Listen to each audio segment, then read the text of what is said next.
Honorable Chief Minister of Odisha, Shri Naveen Patnaik ji, Honorable Minister of Industries, Shri Ananta Das ji, my friend Mr. Sanjeev Somani, ambassadors and diplomats of various countries, captains of industry,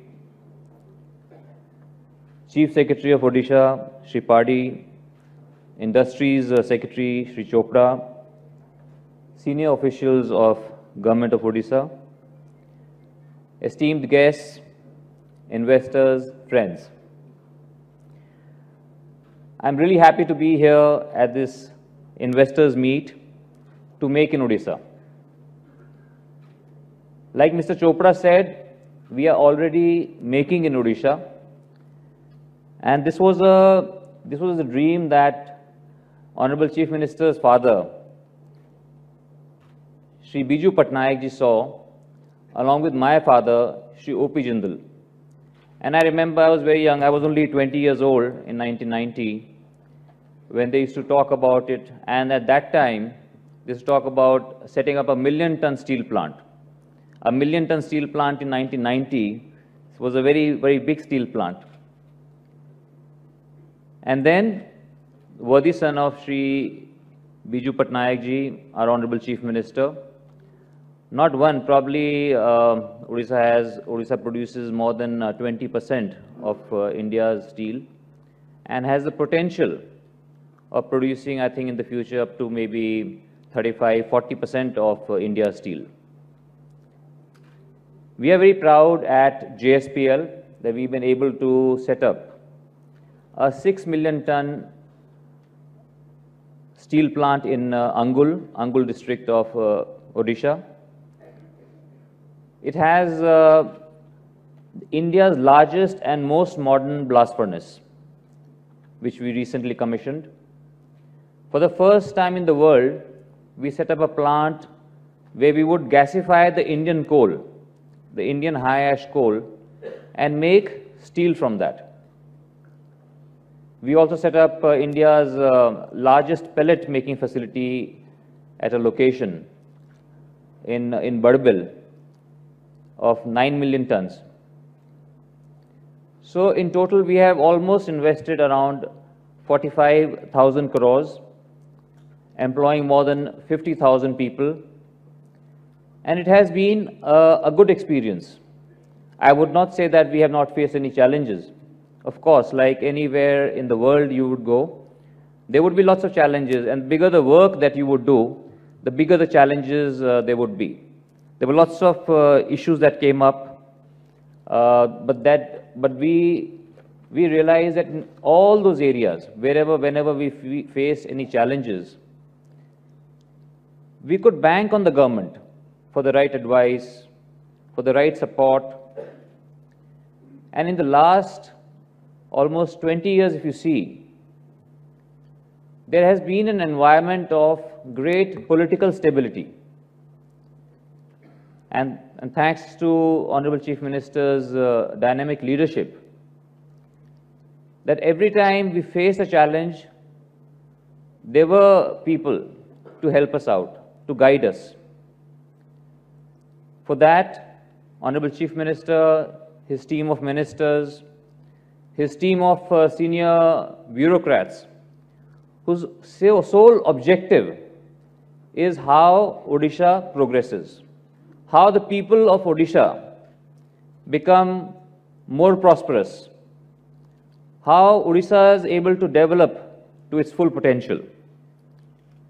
So only because of all that support, amid so many challenges that we faced, we have been able to go ahead and complete the project. And we can see, with all the advantages that Mr. Chopra spoke about, the Chief Secretary, Mr. Padi, spoke about. So these are real advantages. And these are unique, I would say, only to Odisha, that Odisha is blessed with so many minerals, and it has a huge coastline also. So we are looking at setting up an industrial park, because when you set up a large steel plant, there are a lot of opportunities for many ancillary units, ferroalloys, lime producing units, and there are hundreds. So we are going to come out with a list of all such units, going to make project report, and hopefully when you come in November, and I would also like to extend an invitation to you to, when you come to Odisha in November, if any one of you wants to visit our steel plant in Angul, we would welcome that. And if anybody wants to set up industry there in the industrial park, we'll be able to give you guidance on that. So with all this, I would say that there is tremendous potential, and I think it would be a very wise business decision to come to Odisha, to the land of Lord Jagannath. In spite of all these strengths, and then it is the land of Lord Jagannath. So you'll have Lord Jagannath's blessings to come and prosper there, and to come and be successful over there. And one thing I must say is the great strength is the people of Odisha. People of Odisha are very peaceful and dynamic and intelligent at the same time. And they're highly skillful. So highly skillful and highly technical people. So I think that's a great strength also. So with all this, I would wish you all the very best, and I would wish all the efforts of the government of Odisha, the Honorable Chief Minister and his team. And I'm confident that with all these efforts, Odisha is definitely going to outpace every other state in the country. Honorable Chief Minister Odisha, Honorable Minister Industries and Higher Education, dignitaries on the dais, members of the diplomatic corps, industry captains, delegates, ladies and gentlemen. It's a privilege for me to make a very short presentation. In fact, I would be just adding to the film that you just saw and mention 10 reasons why you should be looking at Odisha for your next investment plan. It will be good to begin with the vision that the Honorable CM has for the industry sector, which is, and I quote, "We want to become the investment destination of choice by continuously creating and delivering outstanding opportunities for business growth, fostering all-round socio-economic development for the state and its people." So Odisha's USP is the fact that it has the longest serving government, a stable government, a government which has set new benchmarks in transparency and stability. And that is manifested in the figures which are there in the bottom half of the slide, which show the great jump that the various indicators of industry and infrastructure have seen over the past 18 years, with a quantum jump being witnessed in most sectors. The thrust that the state government has given of late to ensure that the investors have a smooth sail, have a soft landing, so to speak, has seen that has seen a great spike in the investment proposals that we've got in the recent past. And as has already been mentioned, consistently for the past almost 1.5 decades, we have seen a higher growth rate of the state economy vis-a-vis the national average. The state has a very focused approach to industrial development, and there are 6 sectors that the state is focusing on. Food processing, including seafood, by virtue of the fact that we are a coastal state, chemicals, plastics and petrochemicals, textiles and apparel, downstream to the metal sector, electronics, IT and IT-enabled services, and tourism.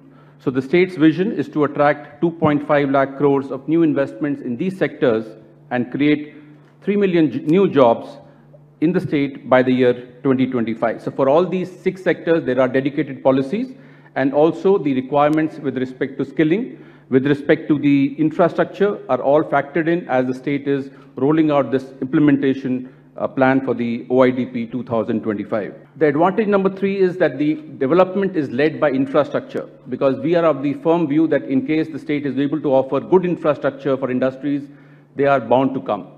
So we have 3 ports, deep water ports at Paradeep, Dhamra and Gopalpur. It's a power surplus state. It contains 11% of the country's water resources. There's a natural gas pipeline about which I will just mention in a little while. It is part of the East Coast Economic Corridor, so the entire eastern part of the state, the entire length is getting covered by the East Coast Economic Corridor. There are these huge investment regions. I am not too sure whether any other state in the country has the kind of investment regions and clusters which are coming up in Odisha. So beginning with the PCPIR, one of the 4 PCPIRs, the Petroleum, Chemical and Petrochemical Investment Region coming up at Paradip, anchored by the refinery of the Indian Oil Corporation. Then the National Investment and Manufacturing Zone at Kalinganagar, which is the steel hub of the country. We have the Dhamra Investment Region coming up, which is anchored by the Dhamra port of the Adani Group. And the Info Valley, which is a zone dedicated very close to Bhubaneswar for the electronic and the IT sector. Besides which, there are many of the sector-specific parks, because as I mentioned that the thrust is on infrastructure. So in case we are able to create common facilities for the industries which are in the similar sector, obviously the cost of doing business will go down radically. The other advantage that we have is the National Waterway number 5, which is coming up, connecting the industrial areas of the state to the 2 ports at Dhamra and Paradip, which would again reduce the cost of moving bulk cargo a great deal. And the natural gas pipeline, one of the few states which would have a coverage of the natural gas pipeline, the entire 13 out of 30 districts will get covered by this natural gas pipeline, which will enable a supply of assured gas to the industries, as was being mentioned by Mr. Somani in the morning in his meeting with the Honorable CM. It's a resource-rich coastal state. So while there are resource-rich states in the country, I think we have the distinction of being the only resource-rich coastal state. The kind of resources we have, of course, are known to all. I don't need to labor on that point. But the fact also remains that in the recent past, the state government strategy of value addition has paid off. And as of today, Odisha is the #1 producer of steel, stainless steel and aluminium in the country. And going forward, the Honorable CM has a vision that we also must add value to the metal. So we are not happy just creating metal, but you will see that the state government will come out with another policy very soon where we'll ensure that the metal that is produced, there will be incentives given to the industries to add value to the metal and create finished products. Skilled in Odisha is a brand which is gaining great traction in the country. We are exporter of skilled manpower to the world, I would say, not only just the country. The Odisha Skill Development Authority has a dedicated job to create this brand of Skilled in Odisha. We have globally recognized institutes, besides which about 200,000 technical manpower is graduating every year from about 1,000 technical institutes. So not only are we creating this brand which will be known for the quality, but also, as we will see, the cost of this technical manpower is much lower compared to what would be there in other parts of the country. So coming to the other issue which is of great relevance to business, which is the cost of doing business, not just the ease of doing business.